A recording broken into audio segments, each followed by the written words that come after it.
इन दिनों मैं first year में थी। मेरी कजिन की शादी थी।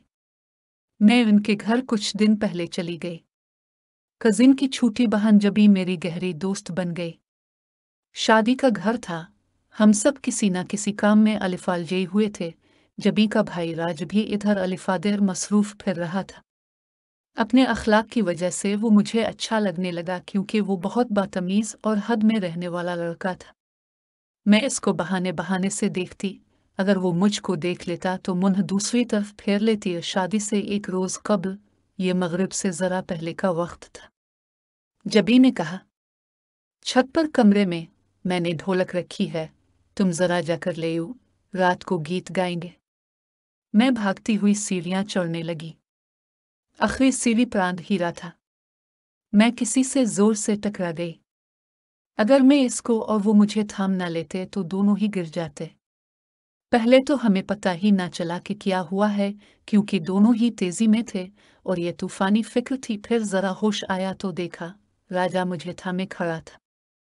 अगले ही लम्हे में तेजी से पलट गई। खौफ से मेरे सनस उखड़ गया था। मैंने बहाना किया कि सीढ़ी पर बली मेरे पैरों में आ गई।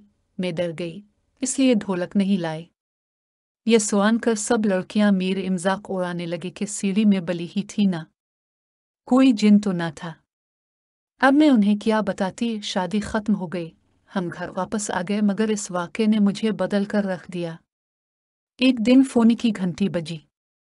मैंने फोन उठाया। राजा था। वो इस रात सीढ़ी वाले वाक़े पर माजरत करने लगा। मैंने कहा, इसमें माजरत की क्या बात है? अगर तुम मुझे थाम ना लेते तो मैं सीढ़ी से लुढ़क कर नीचे जा गिरती और शायद मीर उस फट जाता। शुक्र कि तुम वहां थे, मुझे गिरने से बचा लिया और ना खबर नहीं कितनी चोट आती। कहने लगा, चलो खैर, जो हुआ इत्तेफाक से हो गया। अब इस बात को किए धराना, मैंने तो ये पूछने के लिए फ़ोन किया था कि अगर मैं जबी को लेकर तुम्हारे घर ए जाओ है तो क्या तुम हमारे साथ हमारे घर ए जाओगे? अगर उम्मी ने इजाज़त दी तो। मैंने जवाब दिया। अगले दिन जबी और राजा हमारे घर आ गए। जबी ने इनसे मिन्नत समाजत की और मैं उनके साथ उनके घर गई। गाड़ी राजा चला रहा था। मैं और जबी कार की पिछली सीटों पर बैठे थे। राजा ने शीशा इस तरह सीट कर लिया था कि बार बार हमको आईने में देख सकता था। मैं एक रोज उनके घर मेहमान रही। उन्होंने मेरी बहुत ज्यादा खातिर मुदारात की। घर आकर यही एक बात सोचती रहती कि आखिर उन लोगों ने क्यों मेरी इस कदर खातिर तवाज़ो की है। शादी में और भी तो रिश्तेदार लड़कियां आई थी, इनको तो लिफ्ट नहीं कराए। मुझ में ऐसी क्या खास बात है? उन्हीं दिनों जबी ने मुझे फ़ोन किया और कहने लगी, फिर कब तुमको लेने आए? क्यों, खैर तो है? क्या रोज़ रोज़ मुझे लेने आओगी? राजा भैया कहते हैं मैं हिना से शादी करूंगा। हमारे घर वाले भी रजामंद हैं, लेकिन तुम्हें 2-4 बार घर बुलाना चाहते हैं। इनका ख्याल है कि तुम हमारे घर 2-4 बार आओगी तो तुम्हारी आदत का उनको अंदाज़ा हो जाएगा। उम्मी का यह ख्याल है कि रिश्ते की बात चलाने से पहले एक दूसरे के घर आने जाने से उनसियत बढ़ती है और फैसला करने में आसानी होती है। क्या उम्मी रोज़ रोज़ मुझे तुम्हारे यहाँ आने देंगी? खैर, उसके बाद कुछ देर हमने इधर अलिफादेर की बातें की। हमने राजा के बारे मजीद कोई बात न की, मगर मैं खुश ज़रूर हो गई कि ये लोग राजा के लिए मेरा रिश्ता लेना चाहते हैं और ख़ुद राजा की भी ये ख्वाहिश है। अब वो मेरे हवासों पर छाने लगा। ईद आई तो जबी ने मुझे ईद कार्ड भेजा। इस लिफाफे में एक और भी कार्ड था जो आर की तरफ से था। मैं समझ गई कि पर राजा की तरफ से है। सोचा भी ना था खुशियां इतनी जल्दी मिल सकती हैं। इसके बाद फ़ोन पर बातों का सिलसिला चल निकला। कभी मैं फ़ोन उठाती तो राजा होता, कभी जबी फ़ोन करती तो मीर अबेजाल की घर पर होता तो वो उठा लेता। तब जबी ज़की से 2-4 बातें कर लेती। अब मुझे राजा से मिलने की चाह रहने लगी। हम मिलते भी जबी की मरफत थे, यानी वही मेरे पास आने का प्रोग्राम बनाती, लेकिन मेरा भाई ज़की मेरा साथे ना देता। तब मुझको उसकी बड़ी मिन्नत समाजत करना पड़ती, तो कहीं जाकर वो मुझे जबी के घर ले जाने पर राज़ी होता। हमारे घर वाले ये समझते थे कि हम दोनों सहेलियां एक दूसरे से मिलने जाती हैं, जबकि मैं जबी के घर सिर्फ राजा के लिए जाती थी। पहले पहल ज़की मुझे बातें सुना देता कि क्यों जबी के घर जाती हो। मैं कोई फालतू नहीं कि रोज़ रोज़ तुमको उनके घर ले जाऊं, मगर बाद में वो भी नर्म रवैया इख्तियार करता गया। अब जब कभी मुझे जबी के घर जाना होता, ज़की कहता चुल्लू में तुमको ले चलता हूं। फिर पता नहीं क्यों तकदीर को मेरी खुशी अच्छी ना लगी कि राजाकार वो ये आहिस्ता आहिस्ता बदलने लगा। वो मुझसे और मेरे भाई से पेनिच गया, जिसकी वजह से मेरी पढ़ाई भी मुतासिर होने लगी। जबी से पूछा तो वो बोली, असल बात यह है कि राजा भाई को तुम्हारे भाई का हमारे घर आना जाना अच्छा नहीं लगता, क्योंकि इसने फ़ोन पर मुझे ज़की से बातें करते सुन लिया है। इसको शक हो गया है कि हम दोनों एक दूसरे में दिलचस्पी रखते हैं, तभी वो अब मुझे से भी अलिफाकेरा खड़ा रहता है। मैंने जबी से पूछा, क्या ये राजा का महज शक है, इस बात में कुछ हकीकत भी है? वो बोली, जैसे तुम्हें राजा अच्छा लगता है, इसी तरह मुझे तुम्हारा भाई जाल की अच्छा लगता है। हम भी आपस में शादी करना चाहते हैं। तुम्हें एतराज़ है कोई? मैंने इससे समझाया कि मेरी और राजा की कहीं और मंगनी नहीं हुई है, लेकिन तुम तो बचपन से अपने कजिन से मंसूब हो और कमर से तुम्हारी निस्बत भी तय है। मेरे भाई का ख्याल छोड़ दो। वो कहने लगी, मैं ज़की का ख्याल दिल से नहीं निकाल सकती। ये फैसला मैंने सोच समझ कर किया है। अगर तुम मेरे भाई पसंद कर सकती हो तो मैं तुम्हारे भाई को क्यों पसंद नहीं कर सकती? एक दिन राजा ने जबी को ज़की से फ़ोन पर बातें करते हुए सुन लिया। बस फिर किया था, उसने जबी को बहुत मारा। शायद वो अपने मुस्तकबिल के बारे बातें कर रहे थे, जिन्हें उसके भाई ने सुन लिया था, जबकि जबी की मंगनी हो चुकी थी। बहरहाल इसके बाद इसके घर वाले हमारे घर वालों के खिलाफ हो गए, यहाँ तक कि राजा भी मुझसे नफरत करने लगा। वो समझा, जिस तरह उसकी बहन ने हमें करीब लाने में किरदार अदा किया है, इसी तरह मैंने उसकी बहन और अपने भाई को करीब लाने में किरदार अदा किया है। ऐसा हालांकि हरगज़ न था। मुझे तो जबी और ज़की के बीच पसंदीदगी का इल्म तक न था।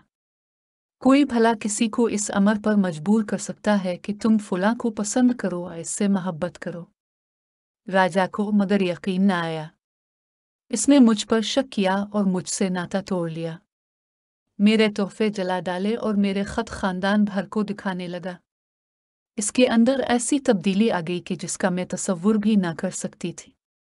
वो जो मुझसे प्यार करता था, जब अच्छा था तो बहुत अच्छा था, और अब ना तो बहुत बारा बन गया। मैं इन दिनों को याद करके रो देती थी, जब वो अपनी बहन से मिन्नतें करता था कि हिना के घर चुल्लू हम उसे ले आते। मुझे समझाता था कि मेरी माँ के सामने इस तरह बात करना, इस तरह रहना है, दोपट्टा तरीके से सर पर ओढ़ कर रखना। इनको ये बातें पसंद हैं, वही करना, और ये बातें नापसंद हैं, भूल कर भी ऊंची आवाज़ में बात न करना। उनके साथ किचन में जाकर काम में मदद करना, ताकि वो तुमको मुझसे ब्याहने पर खुशी खुशी राज़ी हो जाए। मेरी बहनों, नजी भाइयों, हर किसी का ख्याल रखना कि उनमें से कोई हमारी राह में रोड़े ना अटकाए। ये वही था कि जवाब हमारे सारे ख़ानदान से मुतनफ़िर हो गया था। ज़की को तो वो गोली से आरा देना चाहता था।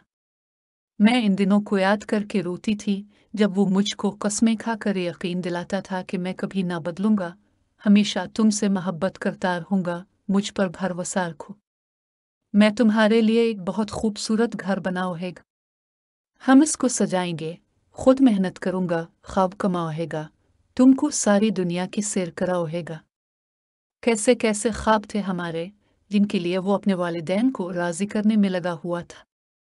मैं कहती थी कि तुम इतना ना अपने माँ बाप को मजबूर करना कि वो तुम ही से नाराज़ हो जाएं। वो मुझसे नाराज़ नहीं हैं। हमने मोहब्बत की है और हम शादी करना चाहते हैं, और ये कोई जुर्म नहीं है, ये तो हमारा हक है। और मेरे वालिदैन इतने समझदार हैं कि वो औलाद के इस हक को तस्लीम करने पर राज़ी हैं। राजा की ये बातें मीर अव्वल बढ़ाती थीं, क्योंकि मेरे माँ बाप उनके करीबी रिश्तेदार थे। वो भी दिल से चाह रहे थे कि राजा के वालिदैन मीर अशता मान लें, तो वो इनकार नहीं करेंगे। क्या खबर थी कि सब कुछ इतनी जल्दी चौपट हो जाएगा, खुशियां हमारे कदमों को छू कर लूट जाएंगी। पता नहीं जबी को मेरे भाई से मोहब्बत की कियासो जभी थी, जिसकी वजह से मेरी मोहब्बत का चमन नफरत की आग में जल गया। अब तो राजा बिल्कुल बदल गया था। वो मुझे रोता देखकर नफरत से मुंह फेर लेता था। ऐसे में मैं क्या इसे मनाती, क्या दिल का हाल कहती और क्या शिकवे शिकायत करती या उसकी सुनती। उसने जबी को सख्ती से रोक दिया कि हमारे घर आना तो कजू फ़ोन पर भी मुझसे बात ना करेगी। उसने हमसे सारे राब्ते ख़त्म कर दिए और मेरे भाई के लिए अपने दिल में बुग़्ज़ ही नहीं दाश्मनी पाल ली। वो अब ज़ालकी को ज़लील करने के चक्कर में लगा था जिसका मैं तसव्वुर ना कर सकती थी। फिर उसके हाथ ज़की का एक ख़त लग गया जो मेरे भाई ने उसकी बहन को लिखा था। बस फिर किया था, जो लावा इसके अंदर जमा हो रहा था फटकर बाहर आ गया। एक दिन इसने ज़की को मैदान में जा लिया जहां वो अपने दोस्तों के साथ खड़ा था। राजा के हाथ में छर्रा था। इसने जाते ही मेरे वीर पर हमला कर दिया। छर्रा इसके बाजू में लगा। इसके दोस्तों ने मिलकर राजा को काबू किया और छर्रा इससे छीन लिया। ज़की के बाजू में गहराई तक जख्म आ गया, खून बहने लगा। कोई ऐसी तरकट गई थी कि खून रुकता न था। दोस्त फौरन गाड़ी में इसे अस्पताल ले गए और पुलिस को भी उसी वक्त फ़ोन कर दिया। पुलिस राजा को पकड़ कर ले गई। ऐनी गवाह मौजूद थे। इस पर इरादा कत्ल का संगीन मुकदमा बन गया। दोनों खानदानों में परेशानी बढ़ गई। तब बुजुर्गों को इल्म हुआ कि ऐसा क्यों हुआ। वालिदैन ने जल्दी से मेरी शादी चचाजाद से करा दी और जबी के माँ बाप ने भी वक्त ज़ाय किए बगैर उसकी शादी इसके मंगेतर के साथ कर दी। उन्होंने कहा कि हमारी लड़कियां ही फितना हैं जिनकी वजह से उनके भाई मौत के मुंह में गए हैं। खादी ने उनकी जिंदगियां बचा ले वरना हालात इससे ज़्यादा भयानक हो सकते थे। हमसे ही गफलत हुई कि हमने अपनी बेटियों को इतनी छूट दी कि एक दूसरे के घर आने जाने से रोका नहीं। अब वो जो भी कहते हक बजानिब था कि उनको इस वक्त संगीन हालात का सामना था, लेकिन मैं सोचती थी कि राजा ने जो बात अपने लिए गलत नहीं समझी, किसी की बहन से मोहब्बत की, इससे शादी की कोशिश की, प्यार भरे ख़त भी लिखे, फ़ोन पर भी मुझसे बातें करता था, मुस्तकबिल के ख्वाब दिखाता था। वो सब अपने लिए तो उसे जायज़ लगता, लेकिन अपनी बहन की मोहब्बत पसंद से शादी इसे कलंक का टेका लगी। जो अमल उसके ख्याल में मर्दों के लिए मर्दांगी का सिंगार था वो औरतों के लिए काबिल ताज़ीर ठहरा। ये कैसा तज़ाद था। हम लड़कियां जो अपनों पर एतबार कर लेती हैं क्या इस काबिल होते हैं कि उनसे दिल का मजबूत रिश्ता बांधा जाए। क्या भरोसे और मोहब्बत के रंग इतने कच्चे होते हैं कि हाथ लगाने से उतर जाते हैं। ज़रा सी रंजिश आई और मोहब्बत ख़त्म हो गई। भरोसे के पर खींची उड़ गए। राजा ने मेरे ख़त ख़ानदान वालों को दिखाए। वो ज़की से इंतकाम के लिए मुझे बदनाम कर रहा था। वो इतना कम ज़र्फ हो गया, भूल गया कि वो मुझे अपनी इज्जत बनाने के जतन कर रहा था। आज मुझे राजा को खो देने का गम नहीं, लेकिन ये ऐसे सवाल